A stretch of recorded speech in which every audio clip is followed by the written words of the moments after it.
Welcome back to another GGF video, and today we're going to take a look at another motherboard overview, and this time it is the ASRock Z890 Taichi. So I've got the board here, already taken it out of the box. So I think the last motherboard I looked at was the ASRock Aqua.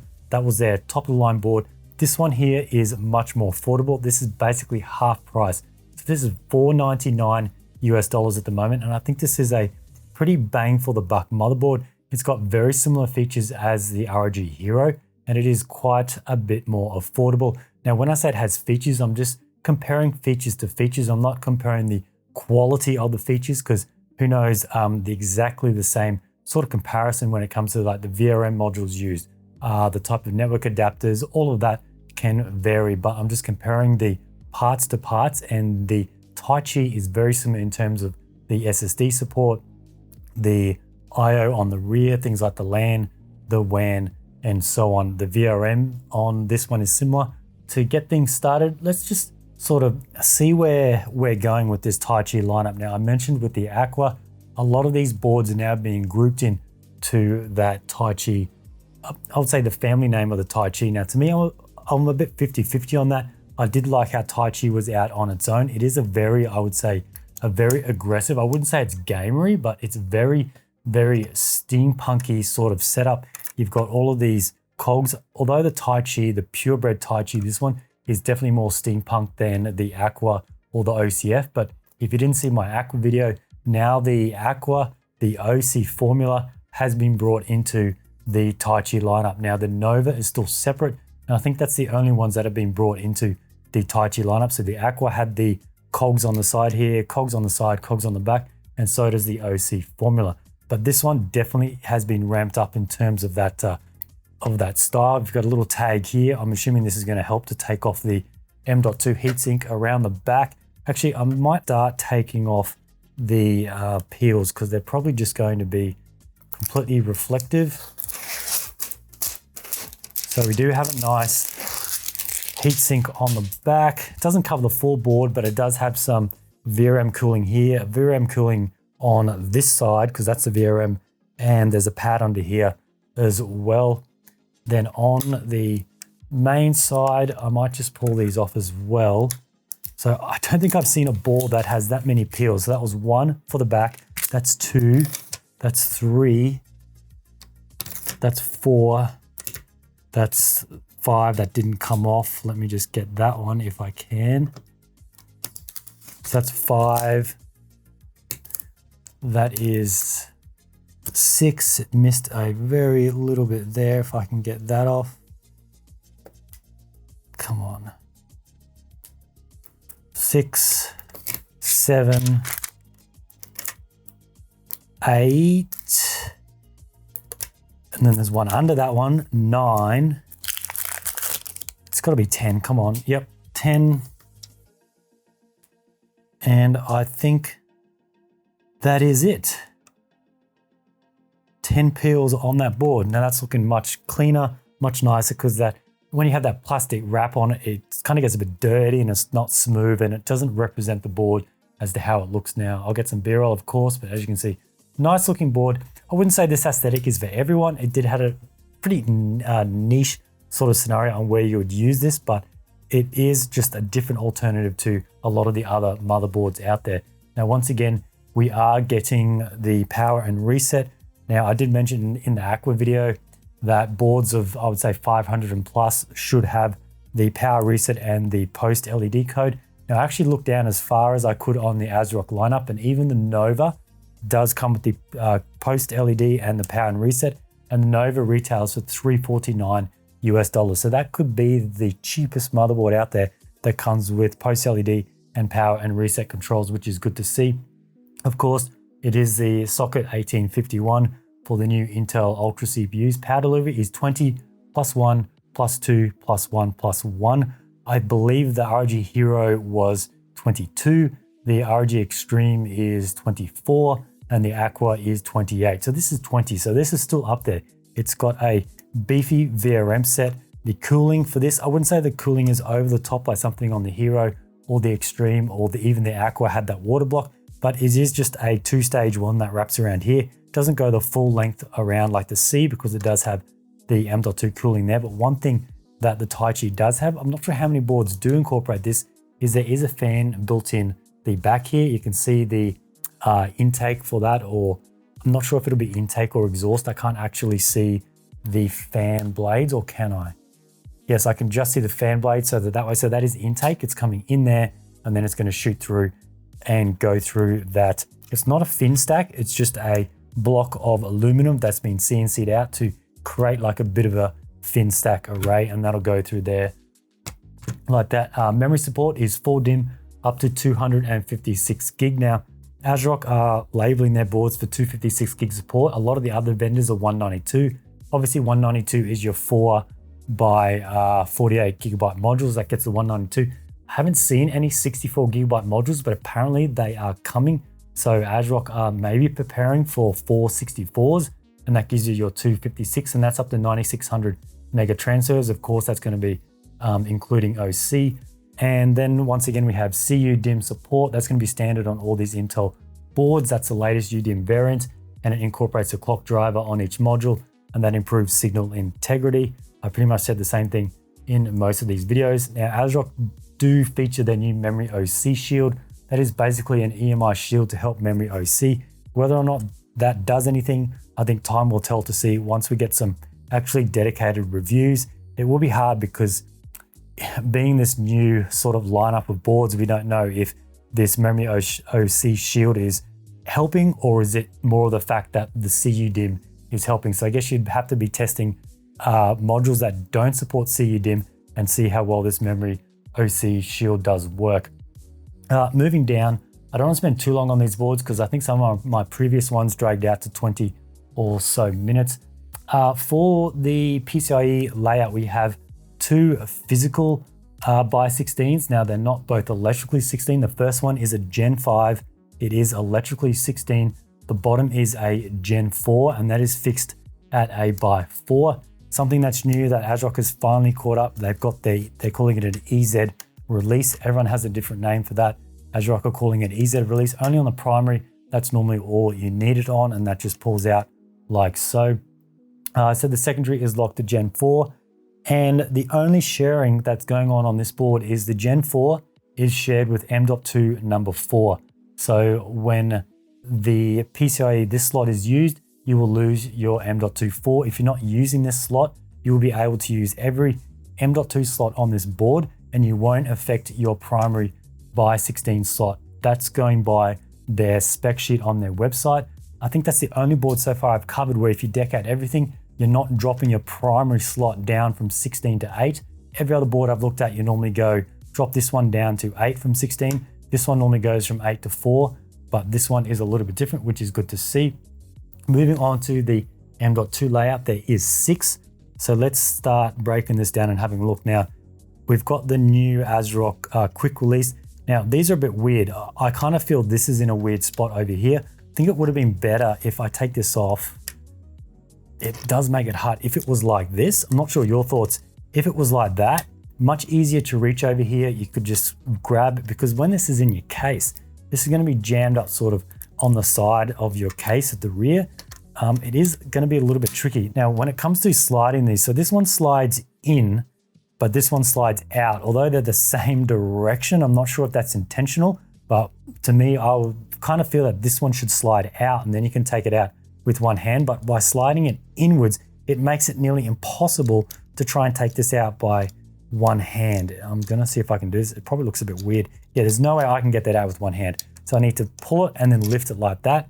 Whereas this one, I can slide it out and then lift it. So definitely when it's sliding out towards the end of the heatsink, it's much easier to take off. And then that just comes off like that.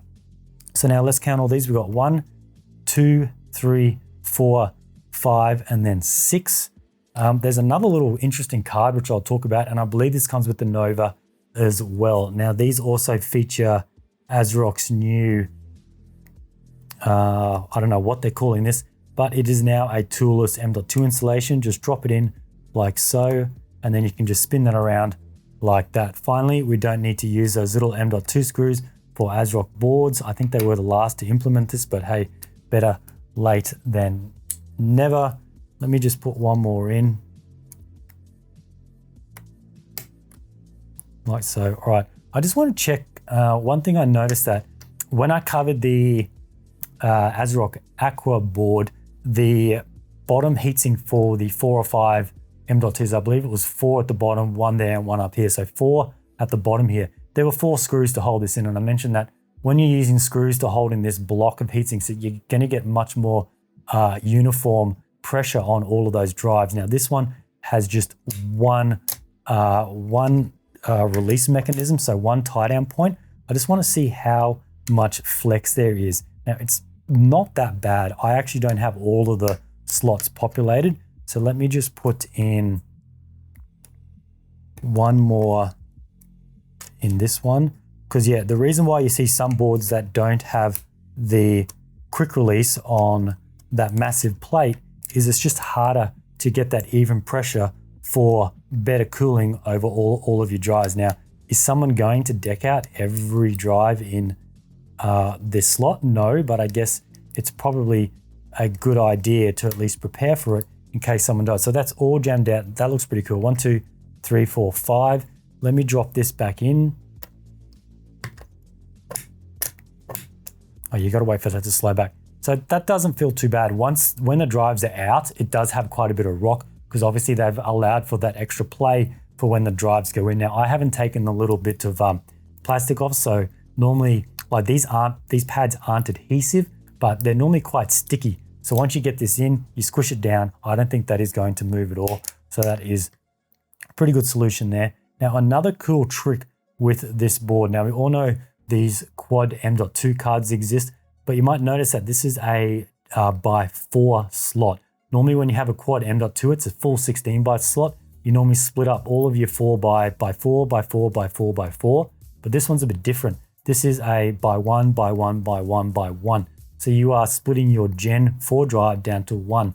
It might be like thinking, well, that's a waste. I'm wasting a good Gen 4 drive down to a Gen 1, but this is mainly designed for bulk storage rather than speed, because what ASRock has realized is on most consumer boards, you pretty much cannot use a quad M.2 card because it needs a full 16 physical and it needs a full 16 electrical. So that's how you split up the 4. 4 and 4 is 8, and then the 2 more 4s make the 16. So unless you put it in your primary slot and run something like your onboard graphics, which I doubt anyone would do, you really need to use a quad M.2 card in a workstation where you get multiple dedicated by 16 slots, so you don't lose any of the bifurcation opportunities. But for this one, you can put this in this slot, which is a dedicated by 4, providing you aren't using that M.2 4, which shares with this slot. You can put this in, it'll split these drives up to 1. Yeah, they're going to run slower. What does a normal Gen 4 drive run at? I think 7,000. So if it's by 1, it's going to be a bit slower.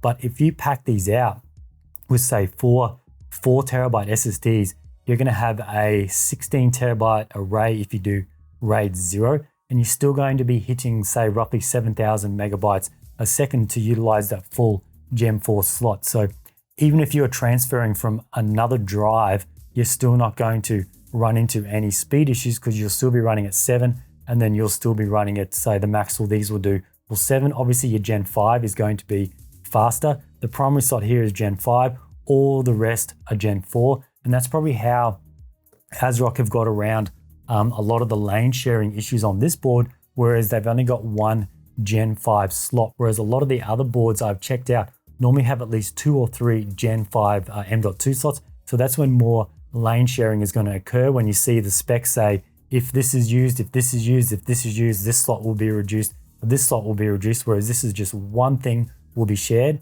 and that is it.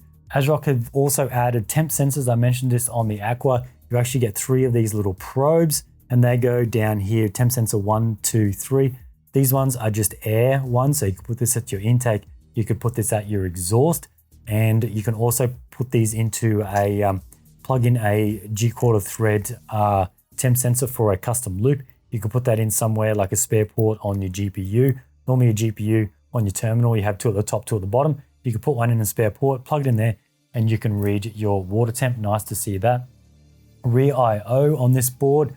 Unfortunately, no Thunderbolt 5. ASRock, I don't think, have any Thunderbolt 5 on their boards. I know the Aqua didn't, so if the Aqua doesn't, I don't think any other boards will. It does have two Thunderbolt 4, which is going to be the USB 4 as well. It's got 4 USB 3.2 Gen 2 Type A ports, so that is your 10 gigabit. And then you also get 4 of the 3.2 Gen 1, which will be the 5 gigabit. Now it's got some interesting colors on these USB ports. You got some yellow, you got some purple, you got some blue. For the yellow, they state on the website, I had to look this up, the yellow are the Lightning game ports, and they are sourced from 2 different controller interfaces that assist gamers in connecting the high-speed mice and keyboard with lower jitter and latency. Whether or not that does anything or it's a gimmick, someone's going to have to thoroughly test that to see if it actually does anything. I'm really not too sure about it. Like, I've never had any issues on motherboards before to start needing dedicated ports like that. So the purple USB is the Ultra Power USB that provides stable power and better sound experience. Ultra USB Power provides 5 volt power transmitted from plus 12 volt power rail, whose voltage drop will be much lower than the plus 5 volt from the PSU under heavy loading, and prevents noise from other devices and RGB LEDs. Now, whether or not that does anything, testing would have to be done on that as well. For LAN, we have 5 gigabit and also 2.5, which is the same as on the Hero as well. Wi-Fi is also the Wi-Fi 7, which also supports the higher 320 megahertz channel bandwidth, which also is the same on the Hero. So seems to be, this may be one of the lower end boards that is supporting that higher 320 megahertz channel bandwidth. Now for internal headers, you're only getting one USB 20 gigabit for your Type-C, for your front panel, for your case, just one. Some boards are having 2. I'm not sure the need of 2, especially being 20, you don't really need.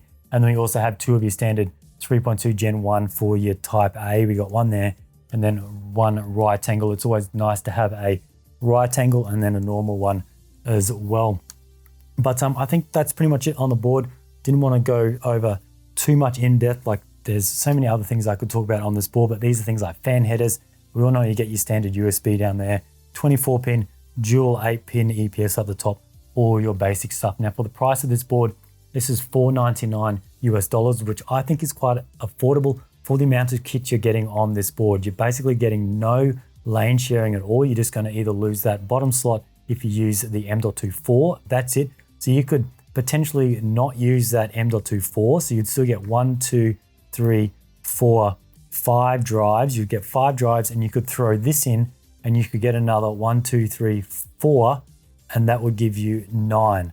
So that's pretty insane. So the total this board can take with this card is 10, but obviously you can't use this card in this slot. If you're using all of the SSDs, you lose the 1. So 9 M.2 SSDs you could fit in this board.